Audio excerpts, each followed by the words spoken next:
Okay, hello everybody. Welcome to today's session. I'm Jason Gumpert from MSDynamicsWorld.com, and I'm really pleased to welcome everyone here for a session all about being accurate, efficient, and profitable with SalesPad Desktop.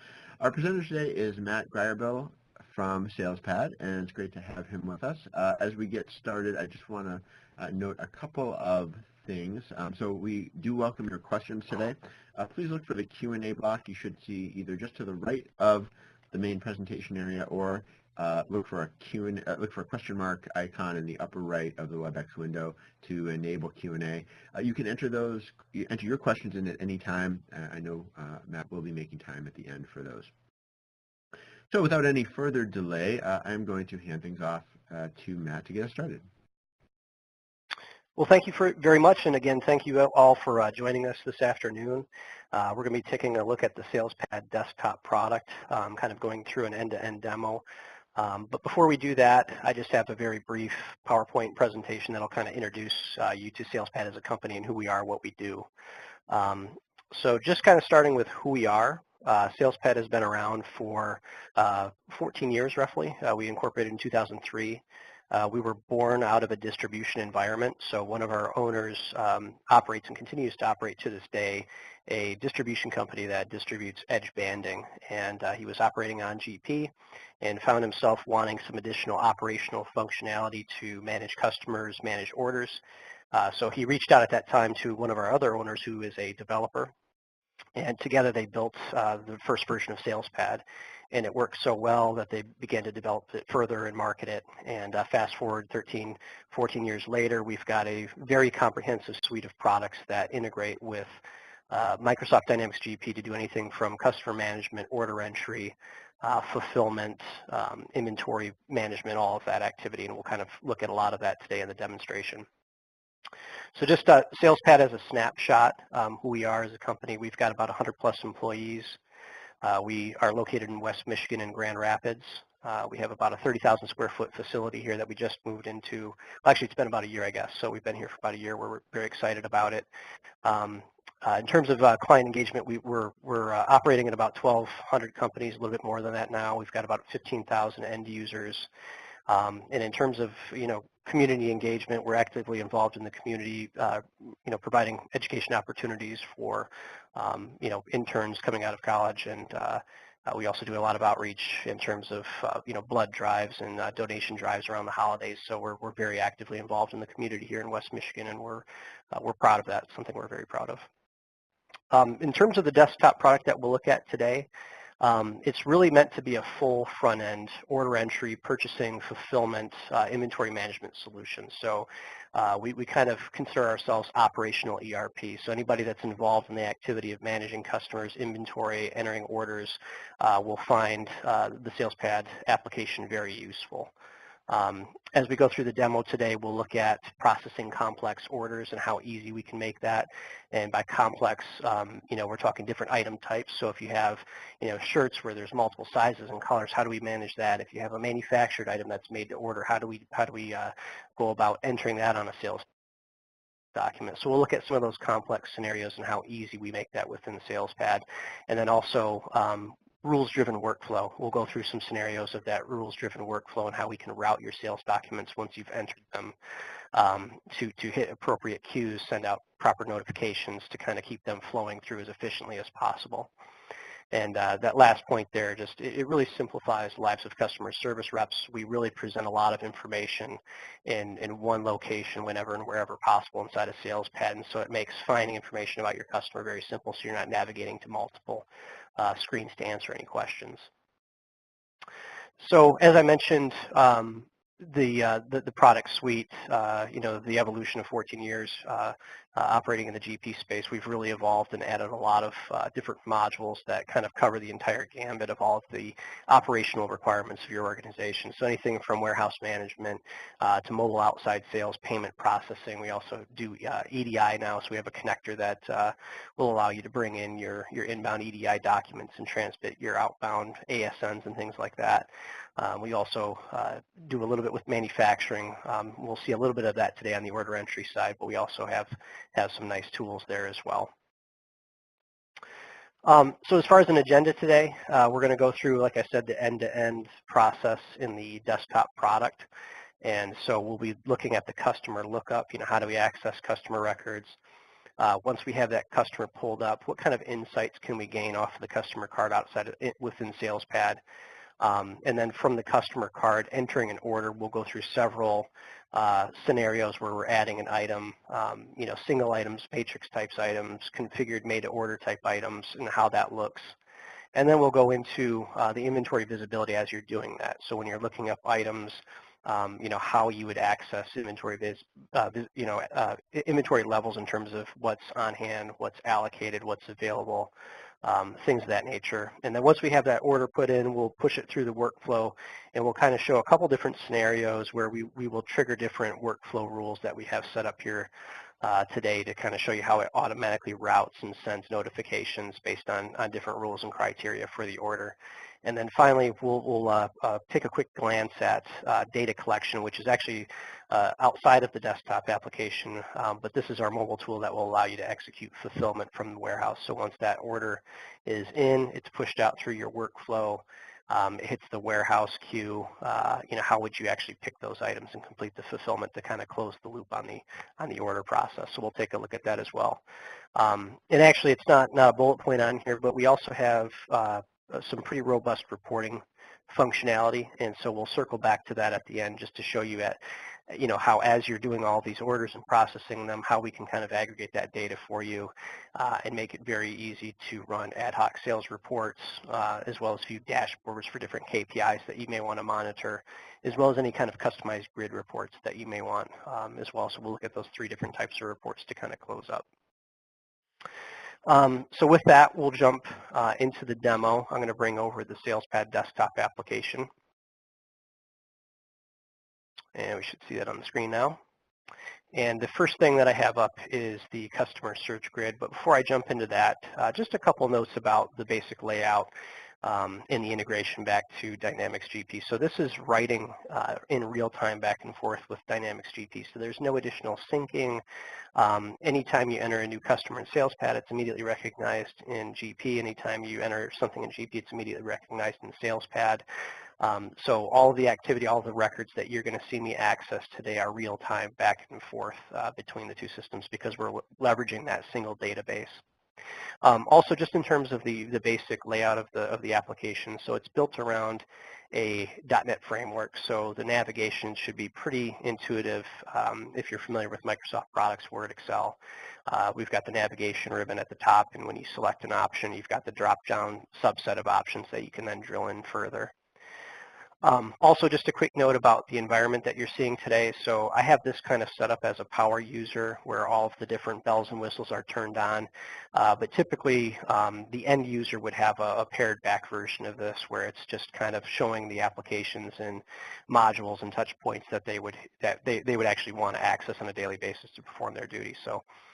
And that's all controlled through the security editor. So we have a full security module where you can set up groups and individual users, and then you have your full list of security protocols that you can turn on and turn off.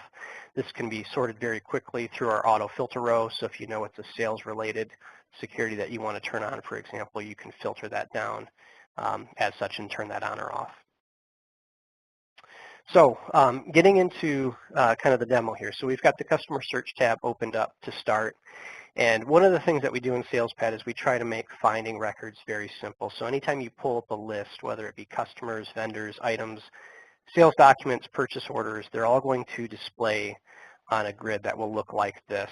And the grid functionality just has enormous benefits. If you know partial bits and pieces of information, you can still find a record very easily. So for example, these 8 filter boxes at the top here, these are all wildcard searches. So if I knew the word auto is somewhere in the customer's title, I can type in auto and you can see it brought back auto glass, Bob's Auto, Jim's Auto World. So anything that had the word auto in the title. And then if I know, for example, there's a 517 area code, I could plug in 517 in my phone filter box, and now I've gotten down to that single record, Bob's Auto there. So you have wildcard searches. They can be layered on top of one another and used to drill down with partial information to find whatever customer you're looking for.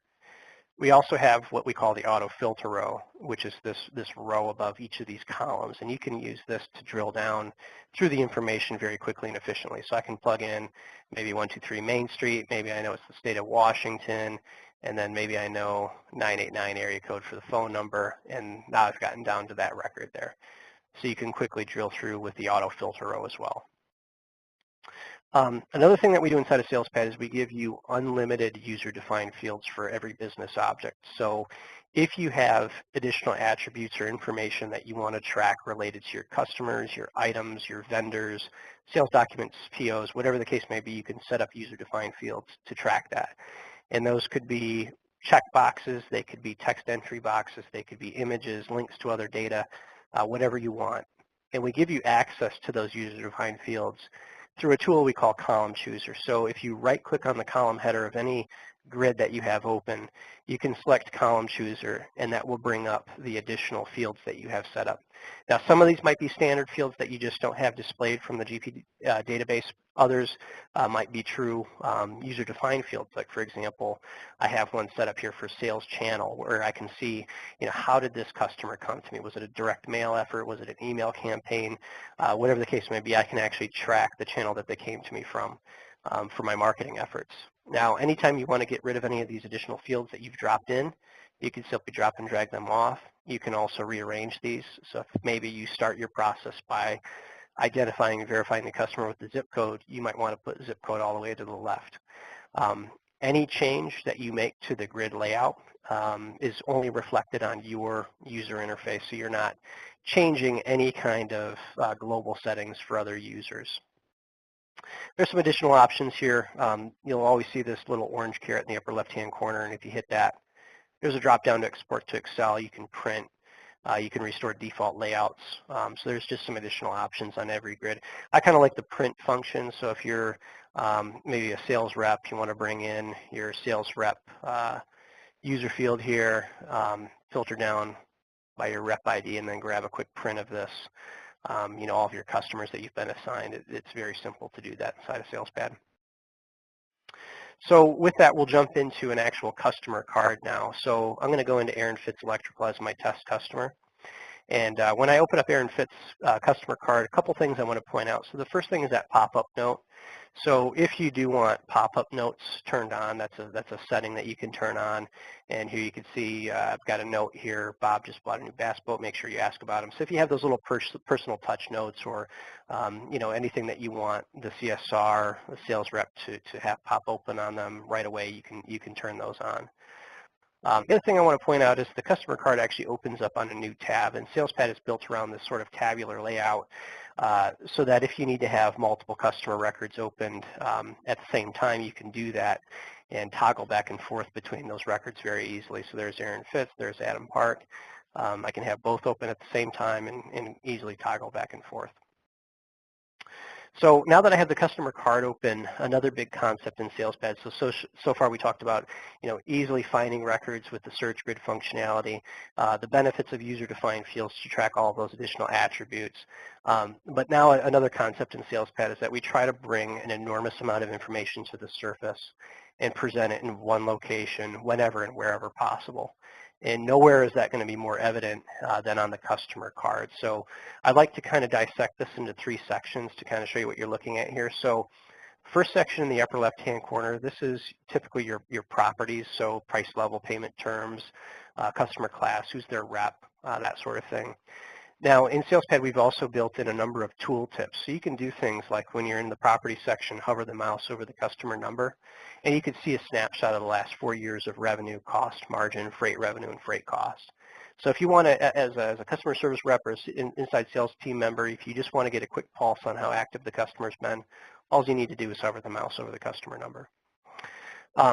Now, likewise, with the customer cards, you can also access your user-defined fields.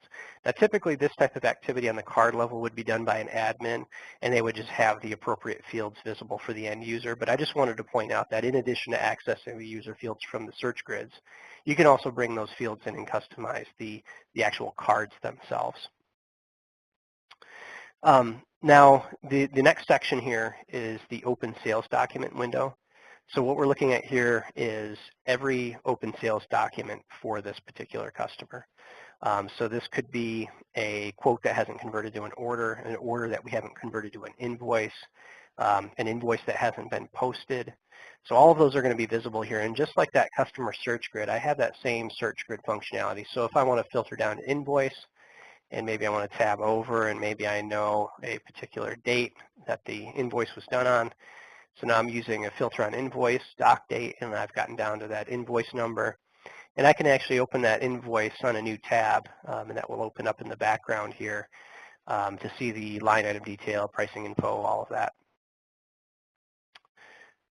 So now the third section of the customer card is kind of divided by this row of tabs, and I have them all turned on. Like I said, this is set up as kind of a power user environment. A typical end user might have 3 or 4 of these turned on, and I won't go through all of them. I'll just hit on some of the highlights here. But again, it really keeps in line with the idea that we're really bringing a lot of information to the surface and presenting it in one area, so you're not going to additional, menus or modules up here. So across the row of tabs on the bottom, we've got the contact addresses. So if you have multiple addresses for a single customer, you can set those up and you have total visibility of all of those addresses. If you want to turn on the AR tab, you can actually view things like the aging bucket, average days to pay, last statement total. This balance hyperlink below is a balance inquiry that you can drill into and actually see the specific invoices that are driving that balance total. And again, these are all hyperlinks, so I can go into a specific document, and that will open up on a new tab. And let's say, for example, the customer said I didn't get a copy of this invoice.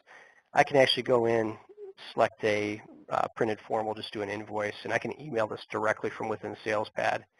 And this will actually open up our template. So if you have a predefined template that you want to go out with those emails, you can do that. And then you can go ahead and send those directly from within SalesPad. And anytime you send an email from within SalesPad, that's going to create a stamp, an audit record of that. So if I wanted to close out of this invoice and go back to my customer card, I can toggle over to my email audit tab, and any documents that I've emailed will be captured here on the email audit tab with the date, the email they were sent to, the subject, a reference to the attachment that was sent. So all of that is captured in this audit record. So you have confirmation that they did in fact get it. Other tabs that are very useful, item history. So if you're on the phone with the customer and they want to know exactly, how many of a specific item they've purchased in the last year, or maybe you want to know so that you can determine whether or not you want to extend an additional discount. You can come into your item history tab here, and first thing you want to do is set your parameters at the header level here. So how many months of data do you want to look at? I've got it set for 12 months, but if you want to increase or decrease that, you can do that. What documents do you want to include? Do you want to look at quotes, orders, invoices, or maybe just invoices? And once you have those parameters determined, you can refresh this and come down and use these auto filter rows, because again, this query is displaying on a grid, and the grid has these great functions here. So if I wanted to know how many HD20s I've sold over the last 12 months, I can enter that item SKU into the auto filter row there, and I've got my quantity column. And on the footer, we have tools where you can add sums, min, maxes, counts, averages. In this case, I have a sum listed on the quantity column, so I can see right away I sold 71 of these HD20s in the last 12 months to this customer. So again, I haven't navigated away from the customer card. I haven't gone to any inventory, lookups. This is all directly on the customer card. Additionally, we have graphing tools. So if you want to graph sales totals for a certain period, you can do that directly from the customer card. Another big thing is we have an interactions tab. And interactions is going to allow you to look at all of the communication you've had back and forth with this particular customer over time. And this actually integrates with Microsoft Outlook. So if you're emailing back and forth via Outlook and you want those in and out emails to sync up automatically, you can do that quite easily. And this is all queryable as well. So we can go in and say, okay, I know it was related to pricing, so I can plug in pricing. Maybe I know I assigned it a critical level. So these are critical pricing related activities. I can open those up. And if it was an email, the body of the email automatically pulls into the notes section, so I can see the nature of that email, what was said in that. Big benefit of this is that you're centralizing all your communication to the ERP environment. So if you have any kind of turnover amongst sales staff, or if someone calls in sick, whoever's backfilling that position can pick up the conversation right where it left off with the client without missing a beat. The other thing that you can do, so you've got a lot of flexibility with these grids, so maybe you want to group by priority level, and now I can drill in and see, okay, these are my critical follow-ups. I can track starts on, updated on, reminded on, completed on dates. All that's tracked through the process. I can also set up tasks that may require future follow-up and add those to a calendar. So maybe I need to follow up with Bob. So I'm going to create a new task, assign it to Bob. It's going to be a phone call. We can pick a date. We can pick a time, duration. So all the calendar functionality is there. Now, if you're sort of an admin or a manager, you can actually assign this to other users. Add notes. Resources allows you to attach documents as well, and we'll talk more about that in just a second. But you can do all that, click OK, and that's going to add that to your calendar. We have an internal calendar in SalesPad called SalesPad Today, and this will allow you to look at weekly, daily, monthly views of all the activity you need to follow up on. Right now I'm just looking at my own calendar, but if, again, I'm in an admin capacity, I can actually turn other calendars on and see all the interactions that my other sales staff are following up on. I can open up that interaction, and if I've completed it, I can complete it. If I want to add any notes, I can add notes and clear that off my calendar. So that's the interaction functionality. Now, I reference resources. Resources is going to give you the ability to attach documents, and resources is something that persists throughout SalesPad as well. So if you have documents related to the customer, items, documents, you can build those out here. And if you ever need to open a copy, reference that. And this is just a kind of a sample brochure I had on there. You can see that you can open up a copy of that file and view that directly from within SalesPad. Few last things, and then we'll get into order entry here. Auditing, so I alluded to email auditing, but we also have auditing just in general on everything within SalesPad. So as changes are made to customer records, item records, whatever the case may be, we'll stamp that with the user, the date it was changed on. We'll give a description of what was changed, what it started with, what it was changed to. So lots of transparency is gained with SalesPad, just being able to identify what all the users have been doing, who changed what and when and why. So all of that is in there. We also have an integration to a tool called PayFabric, and this is our internal payment processing tool. So this will allow you to set up customer wallets with card information that can then be used to process payments on orders, either at the document level or at the batch level. The nice thing about this tool is that while this looks like this is housed within our application, it's actually pulling an iframe in from PayFabric's cloud-hosted environment, so that even though we have the card information at our fingertips when we need it to process payments, it's actually never touching our server. And so the vast majority of the PCI compliance requirements are kind of pushed over to PayFabric to manage. So that's also integrated into the desktop product as well. So with that was kind of a comprehensive overview of the customer card, just because there are so many great insights that you can gain into the customers without navigating away from this customer card. I wanted to make sure we really hammered that home. For CSRs operating in a distribution environment, being able to look up item histories, all the open sales documents, and track revenue over the last several years is very useful. So now getting into order entry, you'll notice I've got these quote, order, invoice, and return buttons at the top of the customer card. So the order entry process is actually going to start from the customer record as well. I've got quote, order, invoice, return turned on through security, but these can all be controlled independently from one another. So if you want to turn invoicing and returns off for a particular user, you can actually turn those buttons independently off. Now, we're just going to use an order for today, so I'm going to start a new order, and that will automatically open a blank order on a new tab, and it pulls the customer's information into the header, so I don't need to go through and populate any of that. I can get right down to adding line items to the order. So we're going to go through a couple different scenarios of different types of line items, and as we do that, we'll kind of go through some of the inventory visibility that we make available within SalesPad as well. So to start a new line, we can hit New, or we can hit Alt-N. We do have shortcut keys if you prefer not to use mouse, the mouse in your process. And now that I got a new line started, when I'm entering the item SKU, I can do things like enter a description, and it will actually pull back my inventory lookup with options related to that description. So if I know I'm looking for a 20 gig hard drive, I don't know what the item SKU is, but I know it's a 20 gig, I can enter in 20 gig, tab off, and that will actually automatically open up our sales inventory lookup screen. And it's taking that information 20 gig, and it found two matches. I've got the X20 and the HD20. It was actually the HD20 I was looking for, so there it is. So without having to start with an item SKU or know my item SKU, I just knew it was a 20 gig hard drive. I was able to launch this and find that item number I was looking for. And once you have the item number that you're looking for highlighted, all of this data begins to populate below on these tabs. So as I'm entering this item to my sales document, I can go to my inventory tab and see all of the different sites I have, all of the different bins at each of those sites I have. And I can see the on-hand, the allocated, the back-ordered totals. So right now I know I've got 1,646 in my main warehouse, of which 1,491 are allocated. And if I want to know specifically what those allocations are, I can actually open up my inventory allocation window and see all the sales documents broken down with the quantities that are allocated to each of those. So lots of visibility into the inventory. You can also look at things like previous sales, previous purchases, and while those previous inquiries we looked at on the customer card were related specific to that customer, these inquiries are going to be company-wide for this item. So you've got all that visibility in all these tabs below. So now if I add that item to the sales document, you can see that the pricing and all of that pulls in.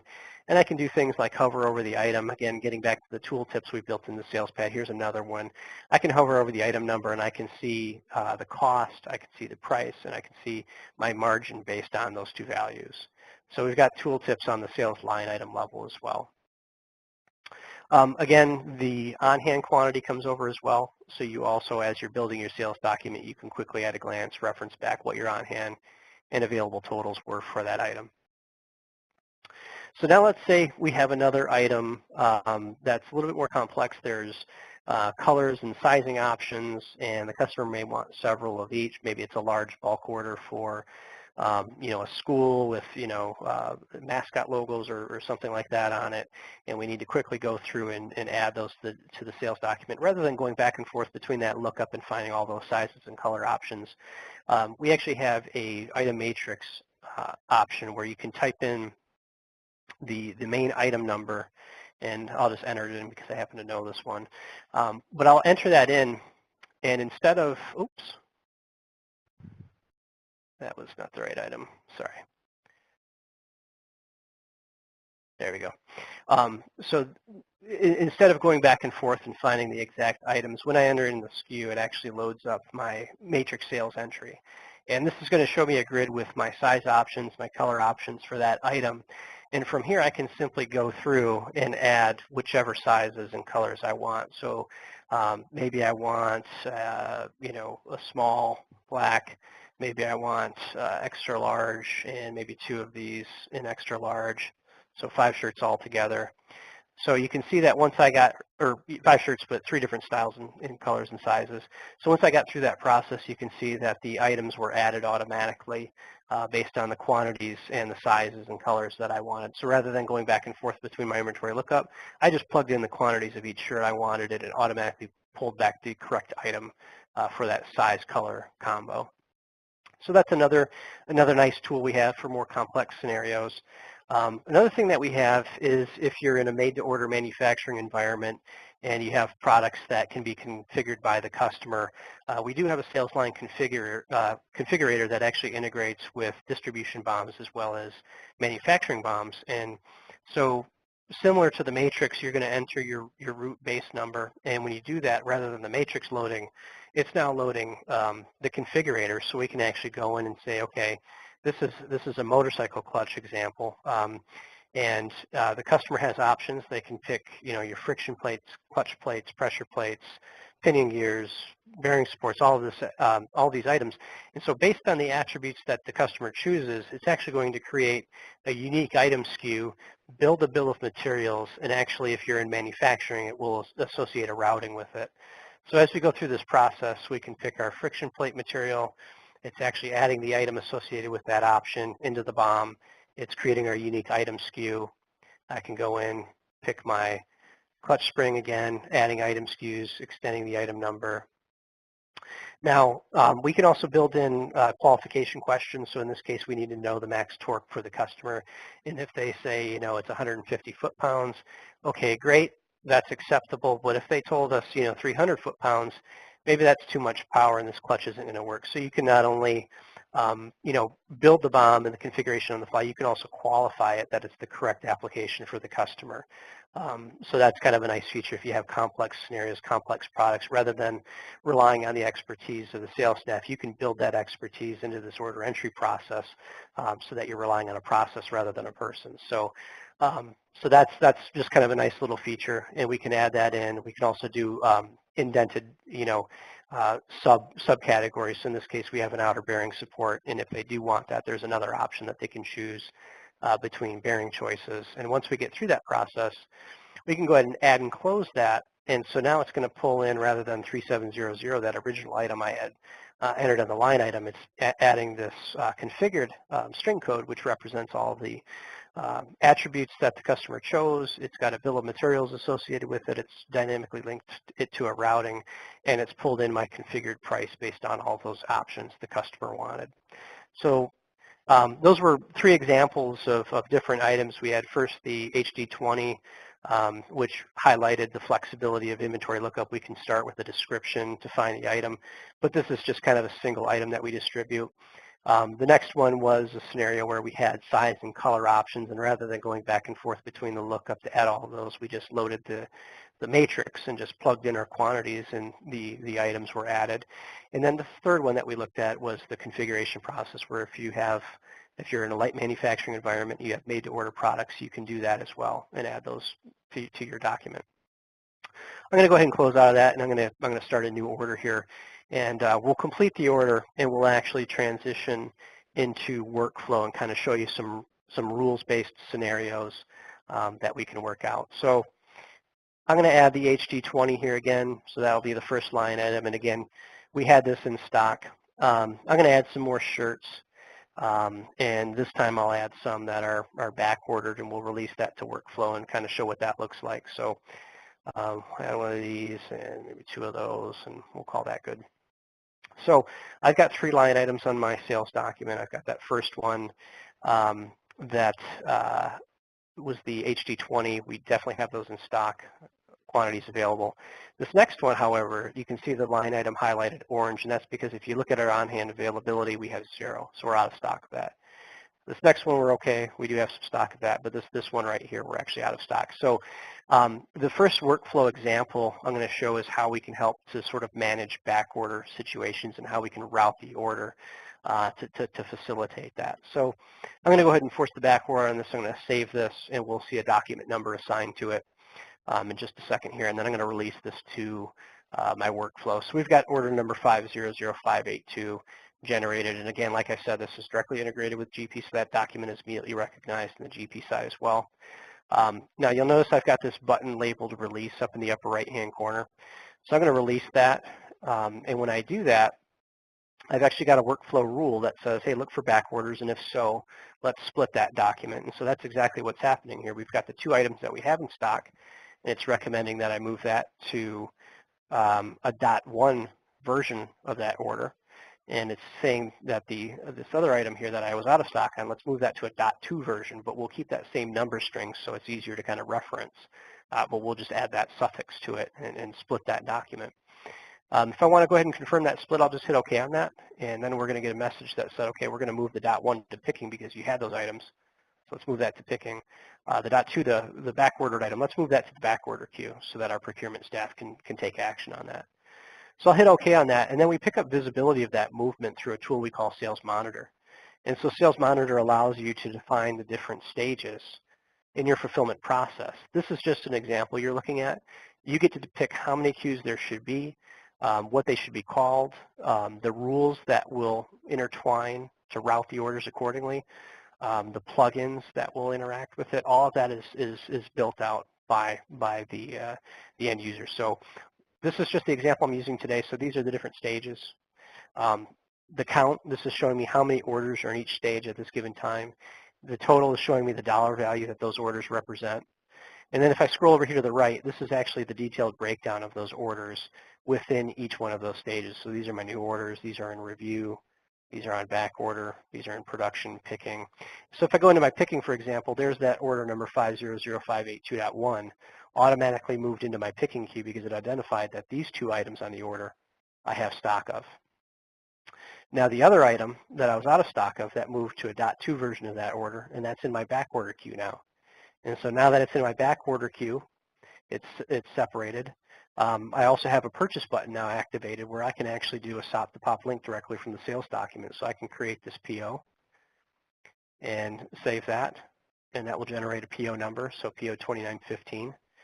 I'll close out of that, and if I go back to my sales document, go to the Purchases tab, I can see that there's PO 2915 for the item I was back ordered on that line item. So there's the SOP to POP link. When that comes in and the receipts generated against that PO, we can, that'll auto-allocate to it, and we can do things like we have a tool called Automation Agent that will evaluate queues and look for opportunities to forward those documents. So once that back order is satisfied, if we want that to automatically forward to picking, we can do that through our tool called Automation Agent. That's an additional license, but we do have some tools to actually clear those back orders as those receipts are received at your bay. So that was one example. We had several items on a sales document. We released it. It recognized back order and split to those two different queues. Another example might be, let's say you have an order, a large order limit, where if it exceeds a certain dollar value, you want management to review it before you kick that on to fulfillment. So I'll come back and generate a new order here, and we'll plug in, I think I have my rule set at $2,000 here. If it's over $2,000, it's going to flag it and move it to review.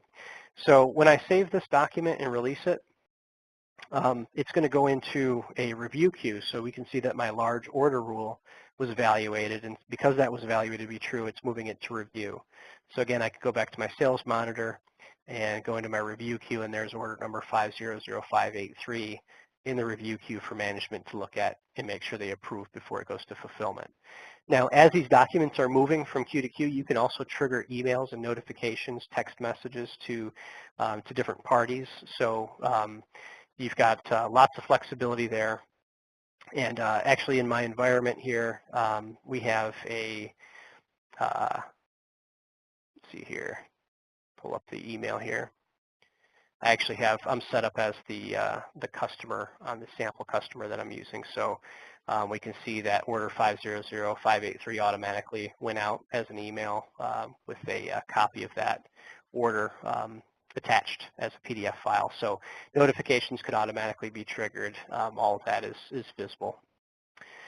So so those were just a couple different scenarios. The back end of that is pretty robust. You have a whole setup where you can apply plugins, you can name your queues, label the buttons, you can set and stack up several workflow rules to evaluate orders to trigger different activities. But the whole idea is if you're printing a piece of paper and setting it on someone's desk, if you're walking over and notifying someone, we would clear all that activity up and just handle that through workflow. So rather than doing that manually, it's just kind of absorbed and becomes a byproduct of workflow. You release the order once, and it automatically passes through these processes and triggers and notifies the appropriate people.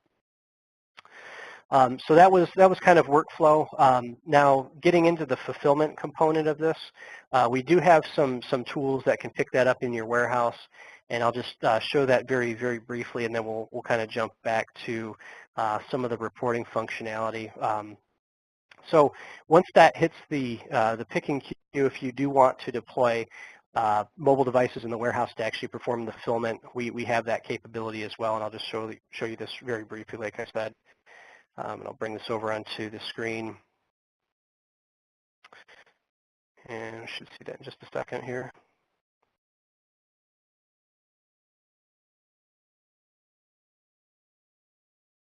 There we go. So this is our data collection mobile tool, and this can perform the picking activity. So once you've released that, if your workflow rules have pushed that to your picking queue because you can actually fulfill it, you can see that the handheld can actually perform the picking. This can be run on a Windows-based device or a iOS-type device, which is actually what I'm showing today.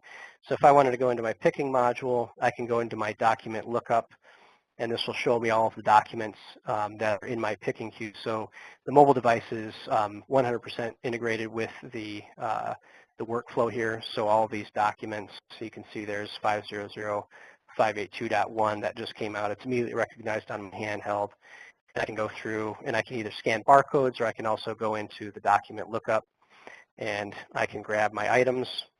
I can enter my quantities, scan my bin in that I'm pulling that from. I can submit that and then go on to the next item here. So I've got one more. It's the t-shirt. I'll go ahead and pick that. And we'll pick the bin, submit that. And since that's the last item, you can see if I go back in, both items are fully picked there. Now, in addition to being integrated with the mobile, with the workflow to recognize documents that are ready to pick, you actually have the ability to forward those automatically. So I just refreshed my sales monitor. If I go back into picking, 500.582.1 is no longer there because I've picked it and it automatically progressed it to the shipping queue. So you can see 500.582 is now automatically in the shipping queue now that the fulfillment's complete. And if I open up that document, we can see that the fulfilled quantity is now recognized and matching my allocated total.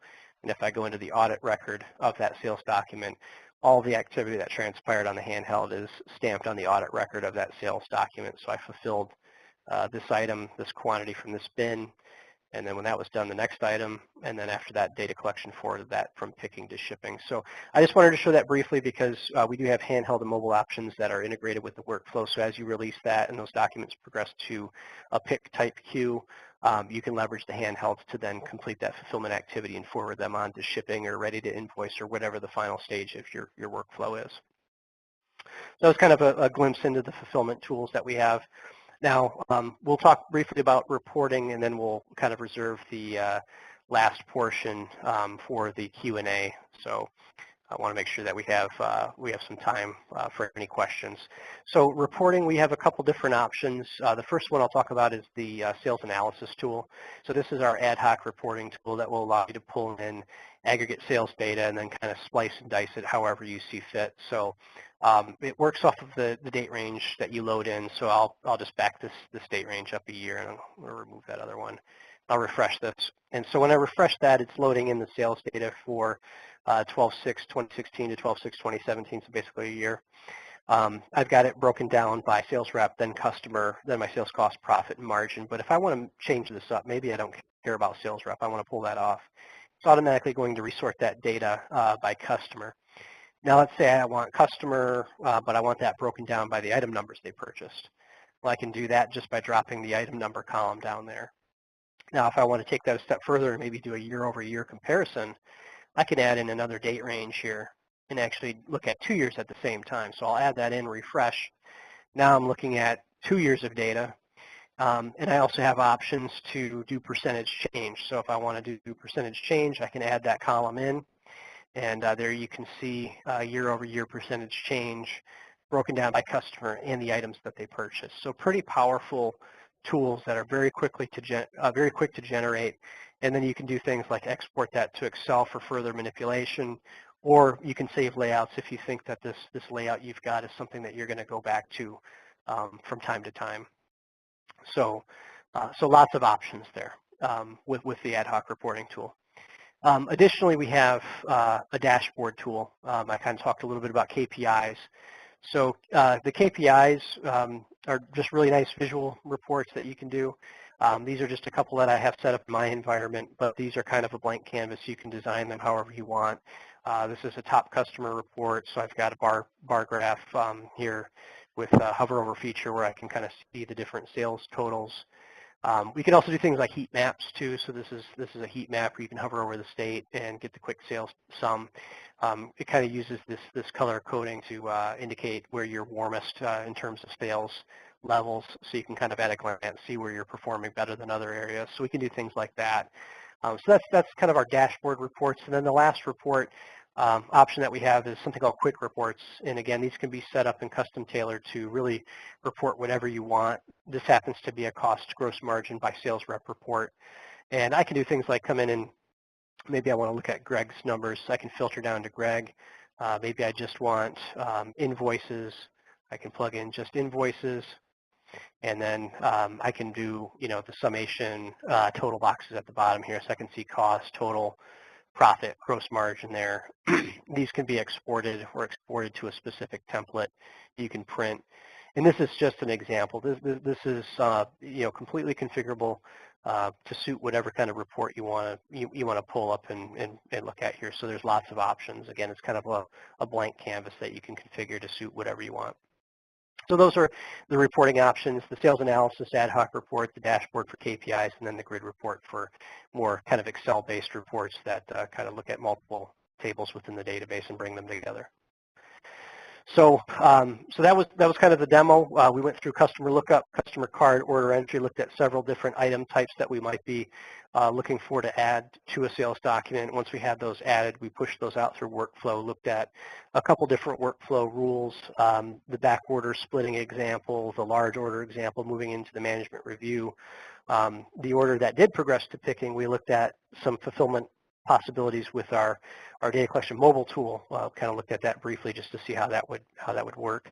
And once that was fulfilled, that moved that into the shipping queue.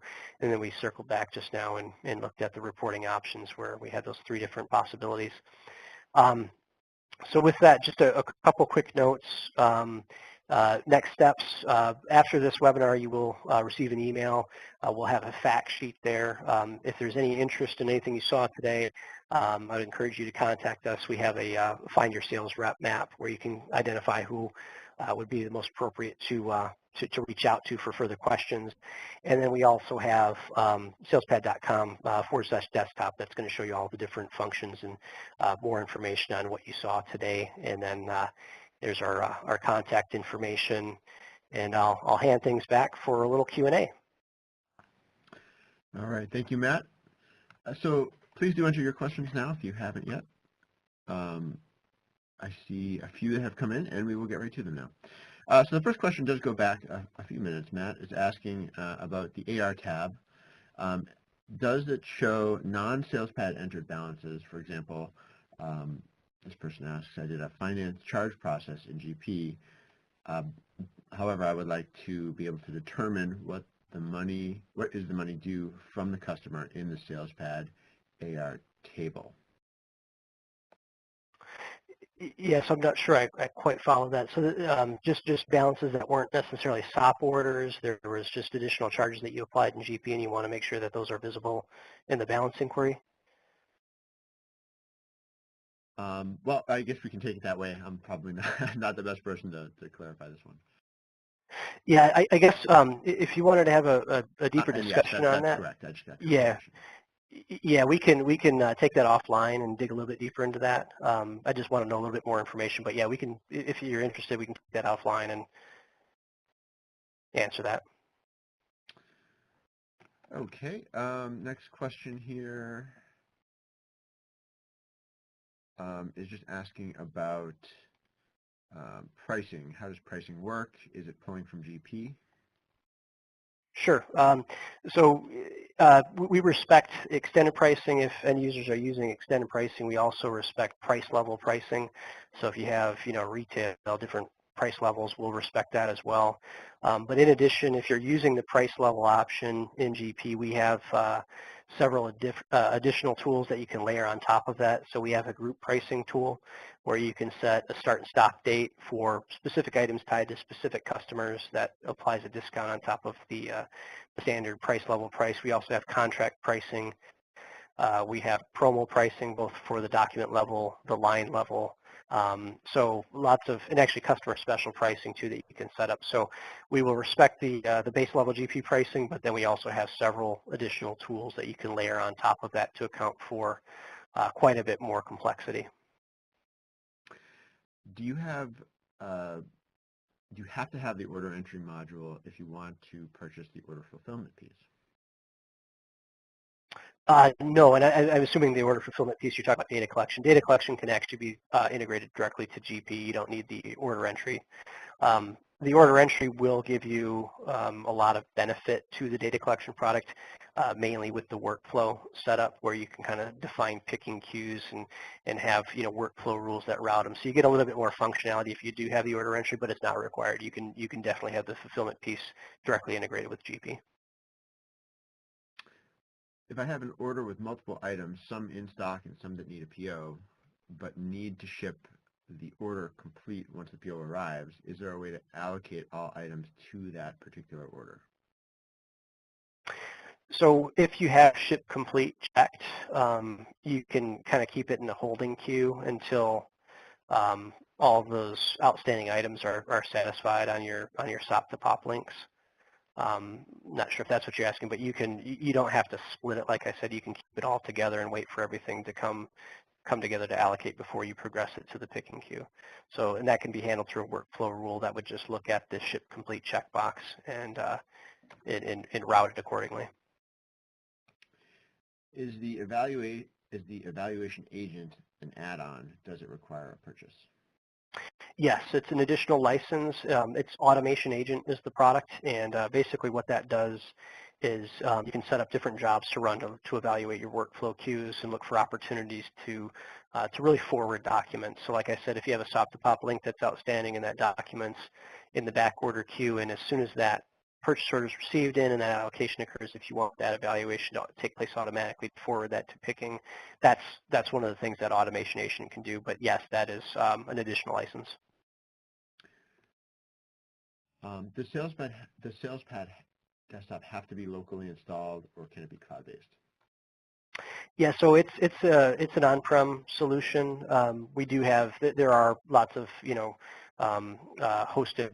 hosting partners out there, and a few of our clients do have it in a hosted environment. But yeah, it's an on-prem solution. I see one more question. Can SalesPad auto-generate POs for back-ordered items? Yes. So one of the plugins that we have through workflow is PO generation.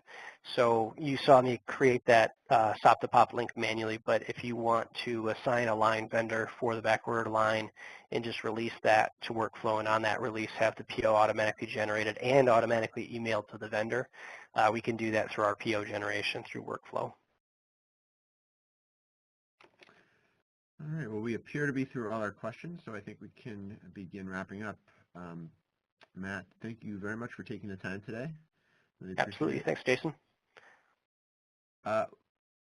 We do have one other question that's come in, if that's okay.